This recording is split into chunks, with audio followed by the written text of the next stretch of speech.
जैसा हमने फर्स्ट किया था वैसा ही सेकंड है, कुछ खास नहीं है इसमें भी। और यहां पर भी आपको उस बात का ध्यान रखना पड़ेगा कि कोण क्या है, tan के साथ तो P लगाया हुआ है और cot के साथ R लगाया हुआ है, तो दोनों को अलग अलग तरह से अलग अलग डायग्राम से हम लोग निकालेंगे। सबसे पहले तो डायग्राम किस तरह का दिया हुआ है, पी क्यू आर सिंपल दिया हुआ है। हमें बोला गया है कि आकृति में tan P minus cot R का मान ज्ञात कीजिए, तो tan P निकालेंगे, cot R निकालेंगे, दोनों को माइनस करेंगे, काम हो जाएगा। लेकिन वो सब करने के लिए तीसरी भुजा नहीं पता, हर बार की तरह इस बार भी पाइथागोरस प्रमेय से निकालेंगे। तो शुरू करते हैं। सबसे पहले आप लिखोगे कि त्रिभुज पी क्यू आर में पाइथागोरस प्रमेय से, पाइथागोरस प्रमेय से हम ये कह सकते हैं कि पी क्यू का स्क्वायर और क्यू आर का स्क्वायर बराबर आएगा पी आर का स्क्वायर। आधार का स्क्वायर और लंब का स्क्वायर बराबर है कर्ण का स्क्वायर। भले ये आधार हो भले ये आधार हो, दोनों केसेस में इन दोनों का स्क्वायर होएगा ना, कर्ण तो अलग ही रहता है, वैसे भी टेंशन नहीं है अपने को। तो यहां पर ये 12 का स्क्वायर हो गया और ये हमें निकालना है क्यू आर का स्क्वायर, और पी आर हमारे पास 13 है तो 13 का स्क्वायर लिखोगे। 12 का स्क्वायर 144 होता है, आपको शायद याद होगा। क्यू आर का स्क्वायर और 13 का स्क्वायर कितना होता है, 169। जरा इसको माइनस करो उधर ले जाकर के, तो क्यू आर का स्क्वायर 169 माइनस 144, ये 25 आ गया। माइनस करके देख लो, बहुत कॉमन कैलकुलेशन है ये। और क्यू आर का मान आ गया अंडर रूट में 25, जिसका मतलब हो गया 5 सेंटीमीटर। 5 सेंटीमीटर आ गया। तो यहां पर आप लिखो इसको कि भाई ये हमने निकाल लिया है 5 सेंटीमीटर के बराबर।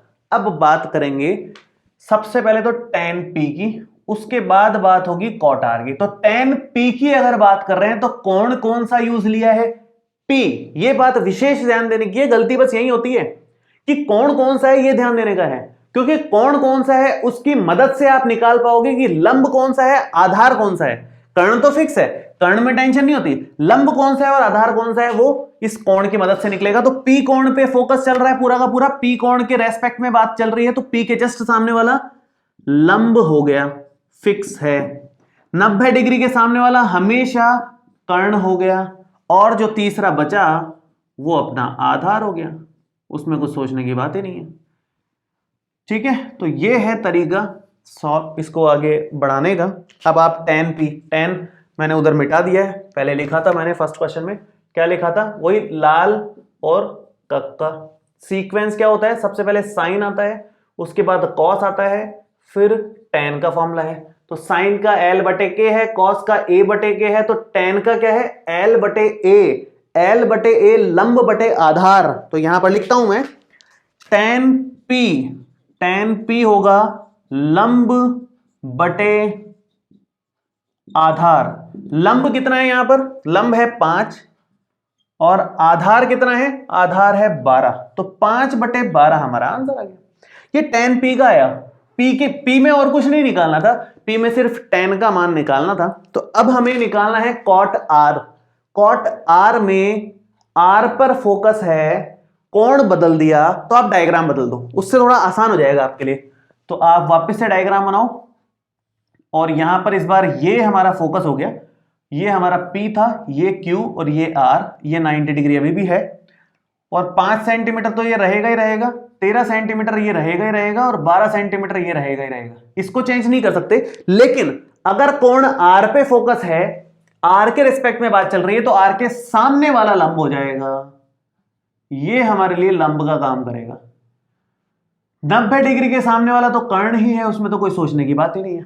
तीसरा जो बचा वो हमारा आधार है, तो ये हमारा आधार हो गया। अब यहां पर आप cot R निकाल लो, तो cot का फॉर्मूला cot R, cot का यहां लिखा नहीं है, साइन कॉस tan के बाद नंबर आता है cot का, फिर sec आता है और फिर cosec आता है। तो वैसे तो ये एक दूसरे के उल्टे ही होते हैं, उल्टे होने का मतलब ये है कि ये लंब बटे आधार है तो ये आधार बटे लंब हो जाएगा, वो वाला cot वाला।